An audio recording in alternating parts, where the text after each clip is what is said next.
I'm starting with our youngest citizen probably in the room. Come here, sir.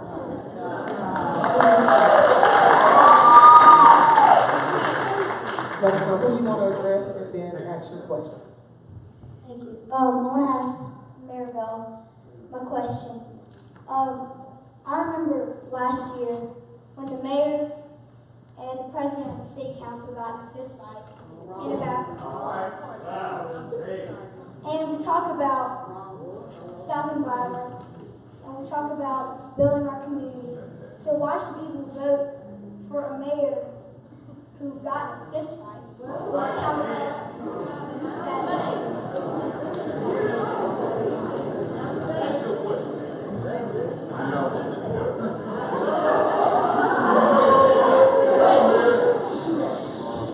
You make a very good point. The mayor is supposed to set the standard. But I promise you this, I've never attacked anybody at City Hall. I've never raised hands on anybody at City Hall. I never touched anybody at City Hall. And if you had the council standing here, I would repeat the same thing in front of him, and he would not rebut what I say. I've never touched him at City Hall, regardless of what anyone else says.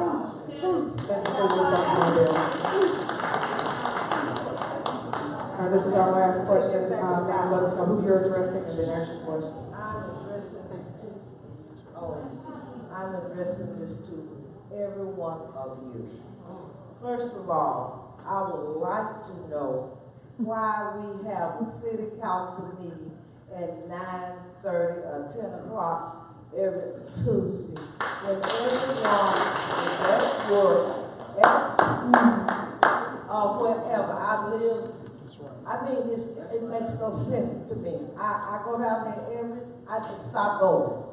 Because there's nobody there but the council, the mayor, and their agenda. It's crazy.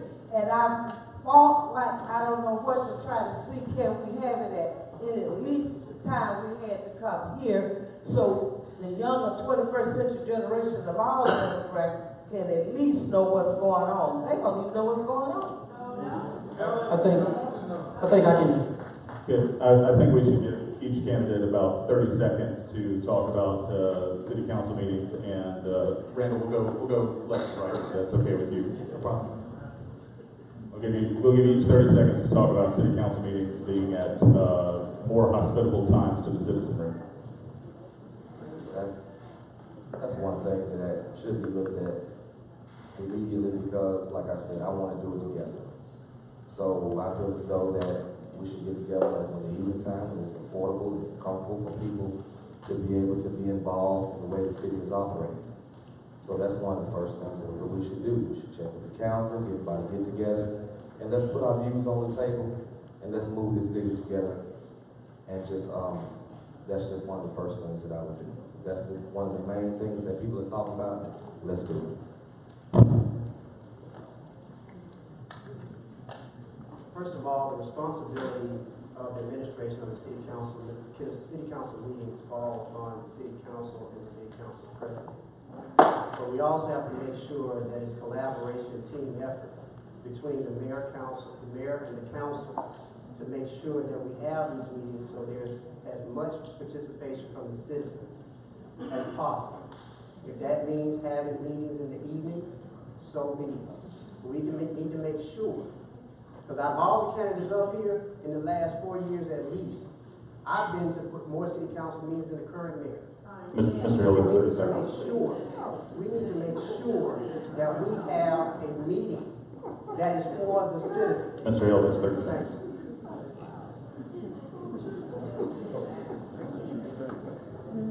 I concur with Mr. Davis there, but it is a city council meeting.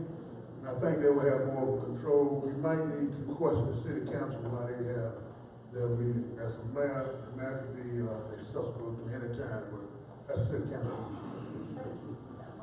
The meeting time and date is set by state law. The council does not have power to change that. If you look in the Mayor Council Act, it sets out the time each Tuesday at 9:30 a.m. The council can have supplemental meetings in the evening time. They can do that, but they can't set it on a regular basis unless they change the state law. Representative, 30 seconds. If you care about people, you'll do what you need to do. If it's state law that has to be changed, that we can have various days where we meet. We have parents that work. We have people that can't make it there. Why not on a Saturday afternoon? Why not other times? If you want to change the Mayor and Council Act, you can get somebody to do that. Why can't you get them to do change the meeting?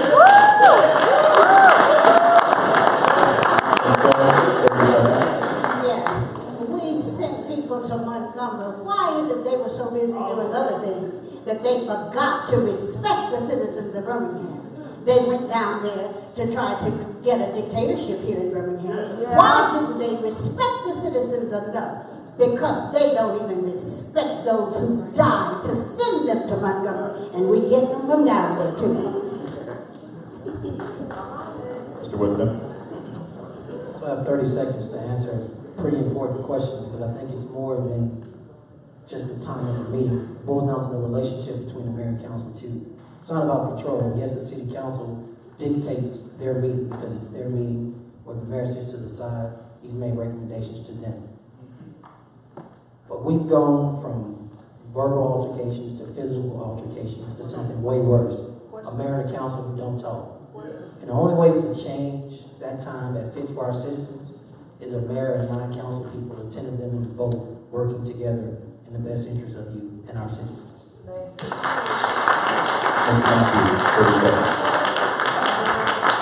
Council meeting is not just about day and night.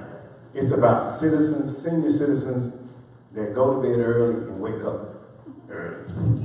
So you need a council that dictates to that segment. They don't want to be there late at night. So rotate. We're doing it somewhat now. We need to do it more. Have it in the morning, again, because senior citizens don't want to be at 6 o'clock. They don't want to be at 7 o'clock. So we need to rotate that thing, and that don't take legislative change, because we just had over Regions Field of all places the other night. So we can do them in the evening. We can do them in the day. Fair and balanced council meetings is what we need. That's what I would assure you. Mr. Woods, 30 seconds.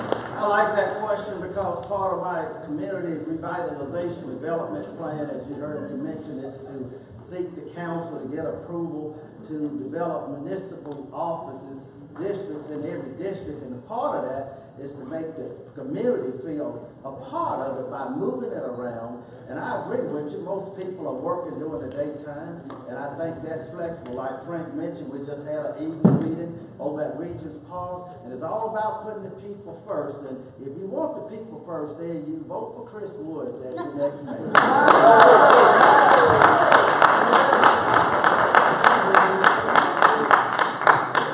All right, ladies and gentlemen, we're going to move to our closing statements.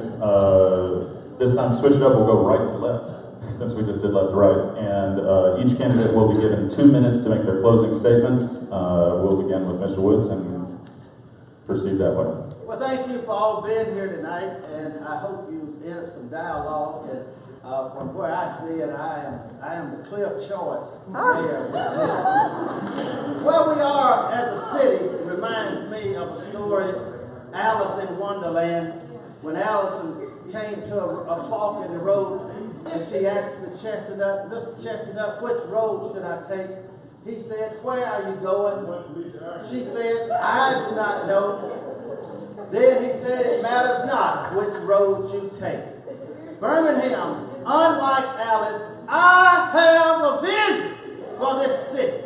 This city to be the great city that God has destined it to be. And as your mayor, I assure you, I would never do anything in conduct to bring a national disaster embarrassment upon you. I will always put you first. Our children's dreams will strive, because I feel there's no greater priority than the safety and education of our people. Government is most effective when it's closest to the people. And the Woods administration will always, you will always be in the light and know what I'm up to. Thank you. I ask for your vote, and I ask for your support. Thank you. My name is Frank James Matthews III. born in Cleveland, Ohio, to a mother that had 3 struggling children. She was so hungry, she used to go to the streets of Cleveland trying to find food to feed her children. And when it came to me, the 4th child, I didn't get a lot of pause to come out of my mother's womb like tonight. My mother tried to abort me, but out of the bloody waters, I still tried. I tried to live. My little brother used to climb the bed, my mama said, and drink my milk because he was hungry, and stick an empty bottle in my mouth. I was malnutrition, that's why I was small. But I still tried to live. I came to Alabama, and at 11 years old, they put me in the county jail for a week and a night and scalded me and called me the N-word. But I still tried to live. So now that God has allowed me to be in a great city called Birmingham, there's another giant that I faced when my mother's womb as a fetus. Because of poverty, she tried to abort me. And I'm here tonight because I'm representing all those that don't have smartphones to make comments tonight on everything that happened. They didn't have cars to be here to sit here in this church and applause and not applaud. I'm at one enemy, and he's called poverty. And everything that we talked about tonight basically can find itself right in front of that Goliath. It's called poverty. And all of you that couldn't get here by bus, train, or any mode of transportation, you'll hear that Frank Matthews said that he really cares because he's the one that walked these streets by himself before anyone else did. I care. I will change this city economically. $53 billion will not come to this city without making black millionaires and poor people millionaires. And somebody say, you have a nerve to wave around $1 million. I wish it was $1 billion. Because that's what our children need to see. Show them the money. Where young men are no longer struggling and killing each other with big head hundreds in the streets. But they compete in the streets with big head millions because they're there in those institutions. That's why Frank Matthews, a real mayor for real people. Thank you. God bless you. I love you. Mr. Woodson, 2 minutes, please. We deserve better. 211,000 residents that live in the city deserve better. The 4,500 plus employees of the city in Birmingham deserve better. What we have at City Hall right now is not working for us, period. That there are real issues around poverty, investing in supporting our workforce, supporting our families and education, infrastructure issues. We've gotten to a point over the last 7 years at this point where the mayor refuses to talk to the council. And you wonder why things are not being done the way we want them and need them to be. I can stand before you and tell you it doesn't matter how big my vision is for this city, what type of plan I have to move us forward, the priorities I lay out around supporting neighborhood revitalization, basic services, supporting our small businesses, addressing crime and other issues. If the mayor doesn't work with the council, nothing gets done. I'm going to repeat that. Nothing gets done. So a lot of this boils down to some of those small things about how to play in the sandbox well with others. That as mayor, I have to remember, I have to make recommendations to the council that the 10 of us represent all of you all, that you all have issues of feeling safe on your porch, protecting your property value by getting rid of dilapidated houses to the left of you and overgrown lots to the right of you, addressing the arsonist that's hurting our neighborhoods. Where's the outrage of a 4-year-old being murdered? We got real issues we have to tackle and solve. That is going to take a new mayor because what we currently have doesn't work. You deserve better. Thank you.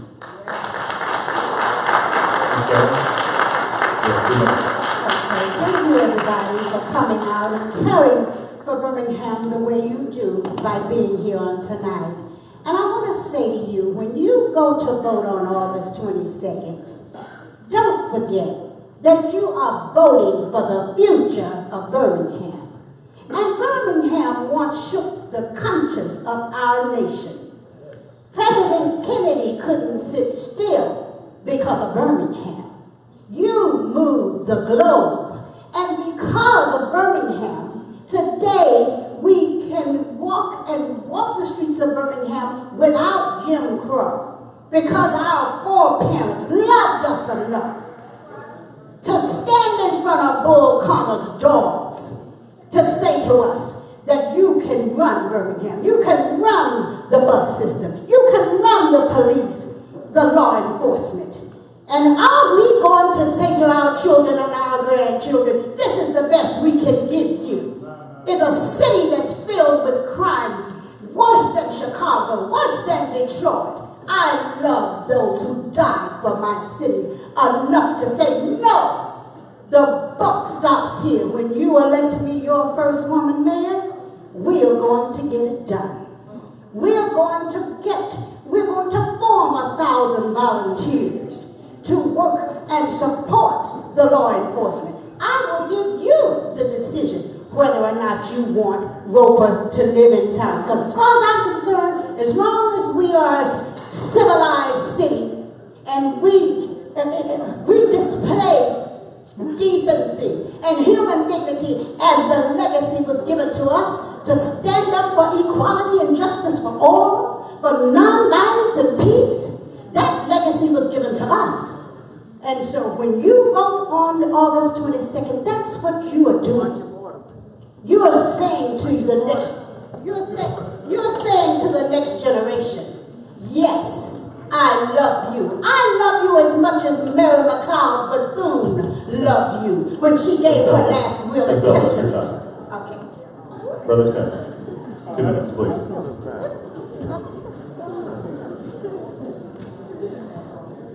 One of the first things I'd like to do is to thank each candidate.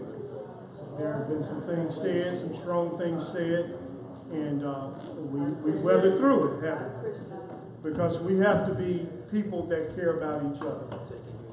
Oh, you can't hear me? Can you hear me now? Yeah. Can you hear me now? Right. So start my time over since they couldn't hear me. But anyway, what I'd like to say today is that we need to do this more often.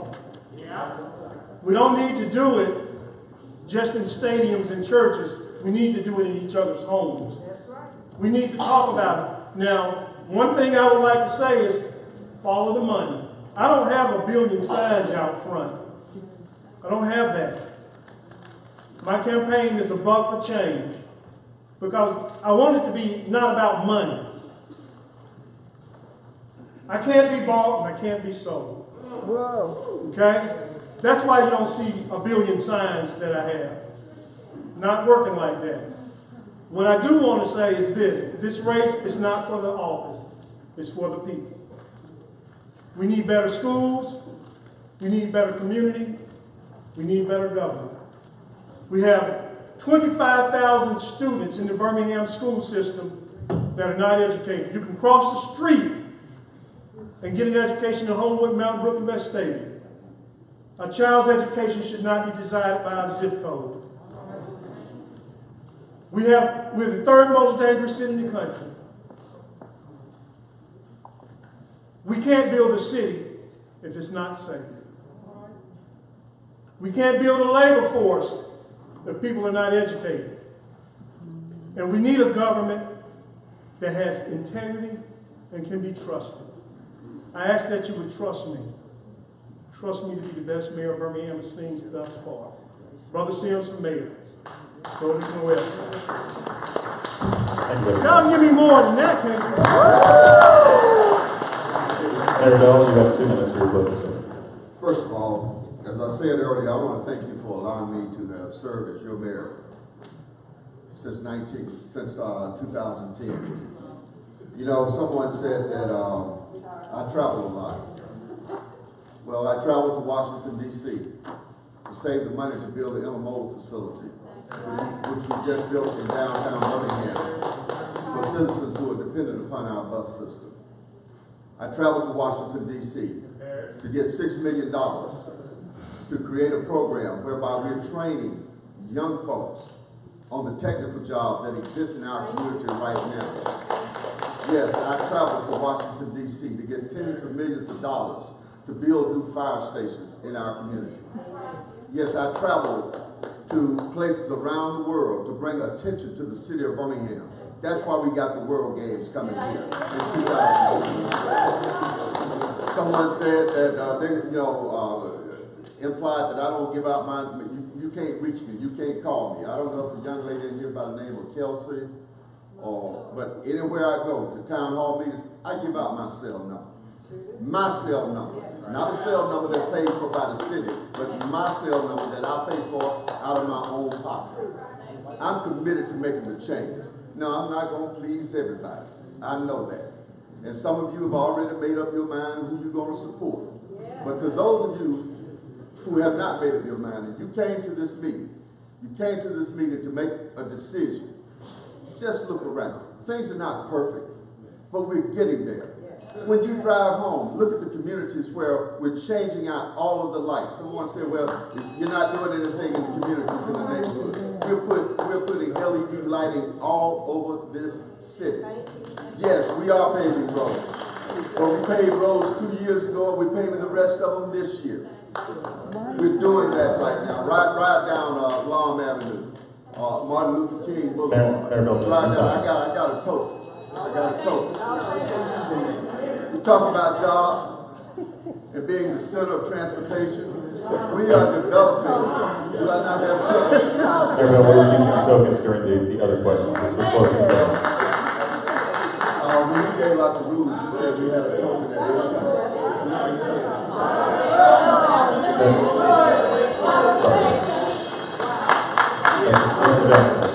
2 minutes, please. Let me say this. One of the biggest problems I saw when I retired from the military, returned home, and it's caused this distrust in this city. Our politicians didn't talk to people. They didn't tell them the truth. And one thing I will always do is tell you the truth. One reason they build on the south side is because that's the worst problem. One reason they don't build where I live is because there's residential problem. That means we have to change our model. If you want business in residential area, you're going to have to change your economic model.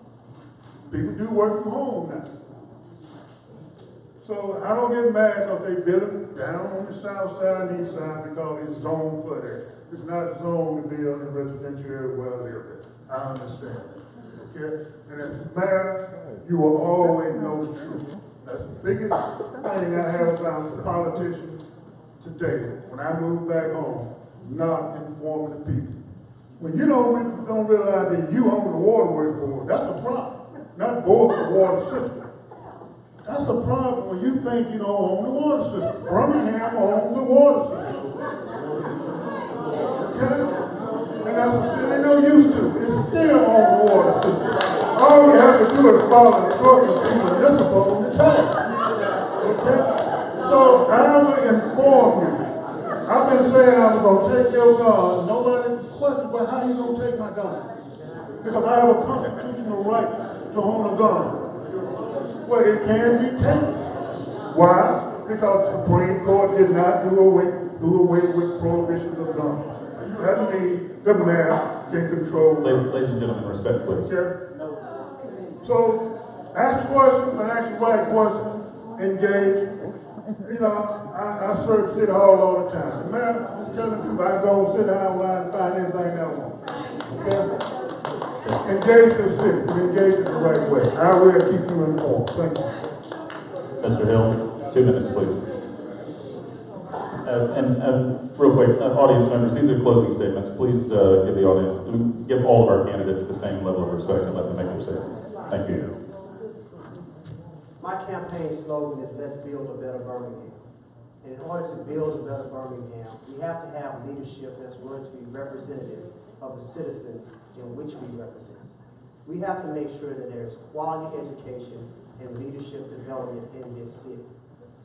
I don't plan on being a 40-year politician or being the mayor for 40 years of Birmingham.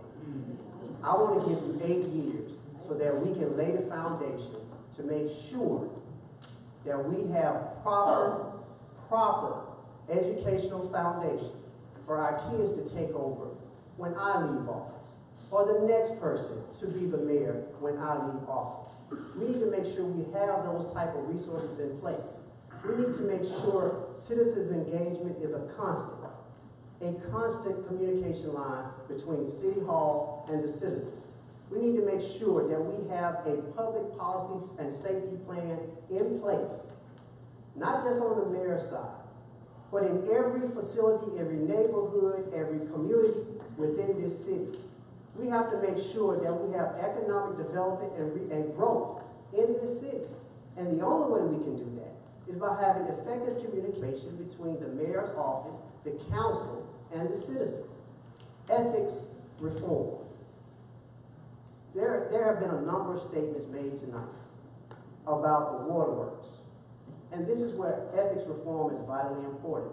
Birmingham does not have full ownership of the waterworks board. We need to make sure that the citizens understand that this is actually a situation where our public funds are being used against us in the lawsuit as it relates to the waterworks. Right. We do not own it anymore. Our mayor did it as a councilman, and he's doing it now as mayor. Make sure there is a partnership between the citizens, city council, and the citizens so we can reclaim our assets that is valued at $1.6 billion.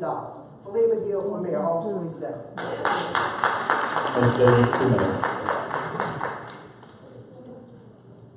Thank you all for coming out. Everybody make sure you be careful going home. I'm Randy Davis and I want to be your mayor. So much is going on in this city. One of the things that no one really said anything about is Southtown. The way that that's going on with those people, that's ridiculous. So many people come up and say, they're not telling us where we're going. I have 4 people say, I moved here from Selma, I moved here from Huntsville. I just got a job here. I walk to work. And I don't know where I'm going. Why not? This is the city of Birmingham, Alabama. You got citizens going, trying to talk to the administration at council meetings. There's a man in here who's done everything he was supposed to do from attorneys. And you telling him to tag somebody? He's been down here 5 times. All he wants to do is have a conversation. It's about being transparent, and it's about leading together. We're not the only people that see that. There's other people that see that. There's only so much you can do with your campaign. I've talked to people about bringing business here. They said, didn't y'all just give an establishment X amount of dollars? He said, why? He said, there's 1,000 of them across the United States. Y'all don't raise the bar. I think my place is better than that. So if you are fortunate to get in office, Mr. Davis, you got to come with it. It's going to be hard. But we can do it together. The council, the mayor, this place won't go without either one. We got to do it together, y'all. From East Scooter Road to Georgia Road and all the problems that's going on, it's got to be Birmingham. And we got to be, we are one to make this thing happen. Thank you. I'm Randy Davis. Thank you, Mr. Davis. We want to be respectful of everybody's time. I do want to remind you that July 18th will be District 9's debate. It'll be held at Faith Chapel's Bridge Building. July 21st, District 2's debate at East Lake United Methodist Church. And July 31st, District 5's debate at First Church in Birmingham. I want to thank the I Believe in Birmingham team for putting all this together and working hard to make sure the information got out. I want to thank Woodlawn United Methodist Church for opening up their doors so that we can please go to bhamdebates.com to stay abreast of what's going on. And also, I want to thank the candidates. I want to thank Mr. Davis, Mr. Hill, Mr. Jackson, Mayor Bell, Mr. Sam, Ms. Bell, Mr. Woodland, Mr. Matthews, and Mr. Wood for taking their time to come out here tonight. Thank you again for coming out because y'all are what's right in Birmingham. So make sure you do exercise your right to vote on the 22nd, whoever you choose to vote for in August. Y'all have a good evening. Get home safe. Moving along.